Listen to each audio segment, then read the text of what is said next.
मैं रामपाल, एक wellness coach. मेरी जो आज की जानकारी है ये मेरे पर्सनल एक्सपीरियंस पे आधारित है। हम किसी डिजीज़ का क्लेम नहीं करते, हम किसी डिजीज़ का डायग्नोज़ क्लेम नहीं करते। तो आज का हमारा टॉपिक है ओवर ईटिंग। हिंदी में कहते हैं अति आहार, कि हम ज़्यादा कैसे खा लेते हैं और उसका निवारण जो है वो कैसे हम कर सकते हैं। Overeating occurs when an individual consumes more food or calories than required for the body or to stay healthy. अगर हम ज़्यादा खा लेते हैं, जितनी बॉडी की ज़रूरत है उससे ज़्यादा खाना खा लेते हैं, जहाँ कैलोरीज इनटेक जो है वो ज़्यादा ले लेते हैं, तो उसे कहते हैं ओवर ईटिंग या अति आहार। Overeating causes our stomach to expand beyond its normal size to adjust to the large amount of food.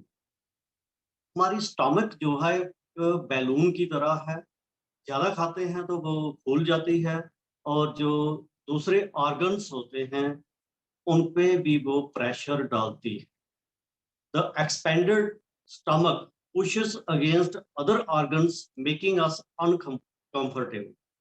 इससे हम अनकंफर्टेबल महसूस करते हैं। This discomfort can take the form of feeling tired, sluggish or drowsy, or clothes may also feel tight too. इससे discomfort तो हमें feel होता ही होता है। हम थके थके महसूस करते हैं, ड्रोजीनेस आ जाती है और हमारे कपड़े जो हैं वो भी टाइट हो जाते हैं और कई बार तो शर्ट के बटन जो हैं वो भी टूट जाते हैं। According to Ayurveda, our stomach must be filled with 50% food, 25% water and 25% air। 50% हमारा भोजन होना चाहिए जिसमें फूड, सैलड, वेजिटेबल्स, दालें वगैरह ये सारा कुछ होना चाहिए। 25% जो है वो पानी होना चाहिए और 25% खाली जगह होनी चाहिए हवा के लिए। कॉजेज ऑफ ओवर ईटिंग, हम ओवर ईटिंग करते क्यों हैं, कैसे हो जाती है? Prolonged habit of eating without hunger. हम क्या करते हैं, किचन में जाते हैं, जहाँ कोई आ गया तो मुंह मारते रहते हैं, कभी कुछ खा लिया कभी कुछ खा लिया। भूख हमें होती नहीं और हम खाते रहते हैं, बार बार खाते रहते हैं।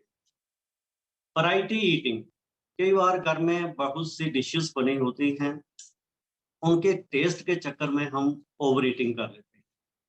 स्पाइसी फूड, जितने भी जंक फूड, फास्ट फूड जो स्पाइसी होते हैं, मसालेदार होते हैं, हमें टेस्ट में बहुत अच्छे लगते हैं और इनके टेस्ट के चक्कर में हम अपनी सेहत खराब कर लेते हैं, ओवर ईटिंग कर लेते हैं।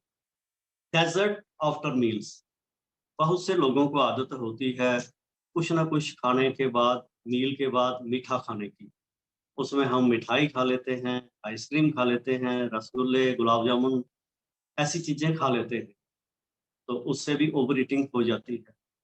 एक्सेसिव फूड इन प्लेट्स, हम प्लेट भर के खाना डाल लेते हैं जब खाना होता है, उससे भी ओवर ईटिंग होती है। मल्टीपल डिशेस, फंक्शंस में जाते हैं, वहाँ कई डिशेस बनी होती हैं, तो उनको टेस्ट करने के चक्कर में हम ओवर ईटिंग कर लेते हैं।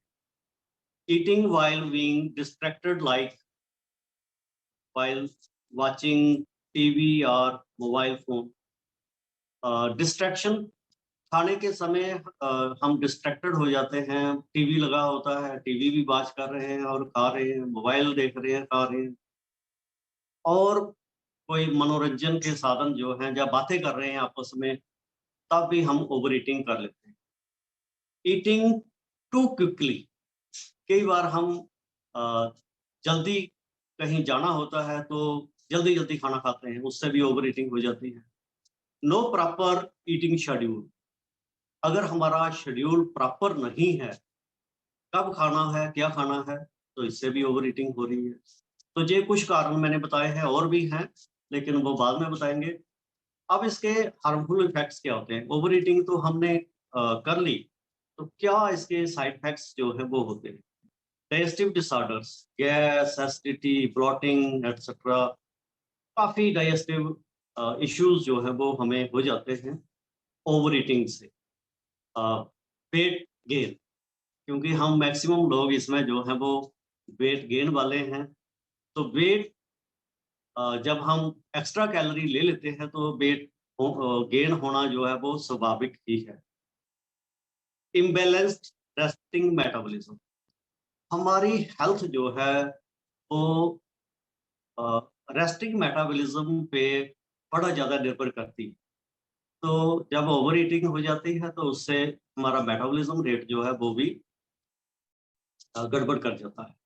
Increase risk of chronic diseases like cholesterol, cancer and so many disease.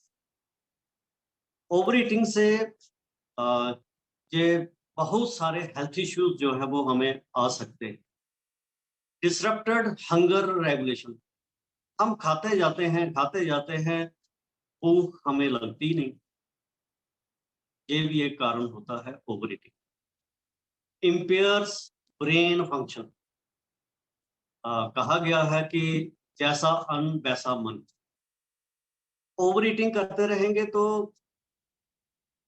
हमारा ब्रेन के फंक्शन जो है वो भी डिसरप्ट हो जाते हैं, बिगड़ जाते हैं। इंडाइजेशन, ये सबसे मेजर प्रॉब्लम है ओवर ईटिंग से, ये तो होती ही होती है। अपच, हम खाते जाते हैं और वो पचता है नहीं, सड़ता जाता है, और हमें इससे भी कई प्रॉब्लम, गंभीर प्रॉब्लम जो है वो हो सकती है। Makes person lazy all the time, आदमी को सुस्ती छाई रहती है, पेट भर के खा लेता है और सुस्त रहता है, सोया रहता है, बैठा रहता है, काम करने को मन नहीं करता, अलर्टनेस नहीं रहती। इम्बैलेंस्ड स्लीप साइकिल, ज्यादा खा लेंगे तो रात को या दिन में जब भी हम सोते हैं, स्लीपिंग डिसऑर्डर रहते हैं, बार बार हमें हमारी नींद जो है वो खुलती रहती है, और परेशानी जो है वो रहती है। How to get rid of overeating, हम ओवर ईटिंग से कैसे निजात पा सकते हैं? मैंने कुछ पॉइंट जो है अपने एक्सपीरियंस के आधार पर बता रहा हूँ। अगर हम इन पे फोकस करें तो हम ओवर ईटिंग से निजात पा सकते हैं।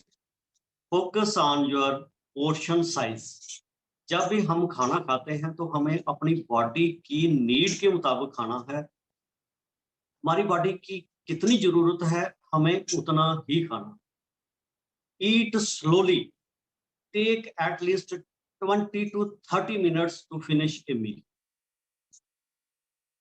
अब शायद मेरी इस बात से लोग सहमत नहीं होंगे कि इतनी देर लगानी है खाने खाते हुए। तो इसमें मैं आयुर्वेद की एक कोटेशन बताऊंगा कि हमें खाना, भोजन पीना चाहिए और पानी खाना चाहिए। भोजन पीना मतलब हमें एक बाइट को 32 बार चबाना है, और पानी को घूट घूट करके खाना। अगर स्लोली खाएंगे तो वो हमें पचेगा भी, हमारी स्टोमक को भी उसके लिए ज़्यादा जोर नहीं लगाना पड़ेगा, वो हमें अ, आसानी से हम उसको पचा सकेंगे। Drink, avoid distraction, enjoy every bite. हमें मोबाइल बंद रखना है, उस टाइम टीवी बंद रखना है, बातें नहीं करनी है। तो इससे भी हर एक जो बाइट है अ, भोजन का, उसे हमने एंजॉय करना है। Drink a glass of warm water half an hour before eating, खाना खाने के आधा घंटा पहले एक गिलास पानी पी लें, उससे भी हम ओवर ईटिंग को रोक सकते हैं।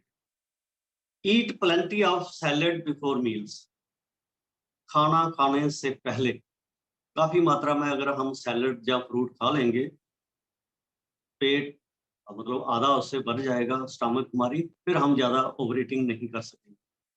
Feel the hunger, eat when you are hungry. हमने तभी खाना खाना है जब हम हंग्री हों, जब हम भूख महसूस करें। Avoid high calorie food.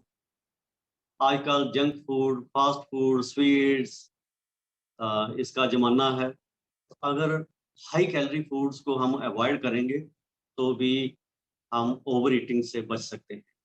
Eat low calorie, healthy and nutritious food. हमें कौन सा खाना खाना है? लो कैलोरी होना चाहिए और न्यूट्रिशियस होना चाहिए, जिसमें balance diet. How much to eat? अब ये तो हमें पता चल गया कि कितना कब खाना चाहिए, क्या करना चाहिए। Never fill your stomach fully. Taste के चक्कर में हम क्या करते हैं, अपनी स्टमक को 100% भर लेते हैं। ऐसा नहीं करना।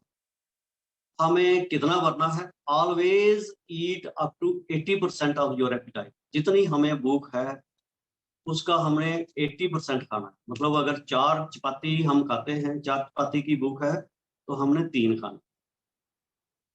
3 बैलेंस्ड मील्स पर डे। हमें 3 बार खाना खाना है, नाश्ता करना है, लंच करना है और रात को डिनर करना है।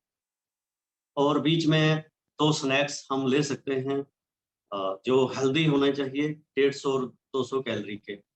और हमारे जो बैलेंस्ड मील्स हैं, सुबह का 250 कैलोरी का होना चाहिए और रात का भी 250 कैलोरी का। दोपहर का हम 500 कैलोरी का लंच जो है वो ले सकते हैं। What do we have? हमारे पास ऑप्शन क्या है? Herbalife nutrition plus wellness coach plus proper diet chart. और ये हमें क्या देता है? आइडियल हेल्थ जहाँ प्राइम हेल्थ। तो मैं इस न्यूट्रिशन को 2 साल से एंजॉय कर रहा हूँ। हेल्दी, एक्टिव और एनर्जेटिक लाइफ जो है वो एंजॉय कर रहा हूँ। ये मेरा रिजल्ट है। मैंने 75 दिन में 14 केजी बॉडी फैट रिड्यूस किया था, under the guidance of my coach Ramesh sir.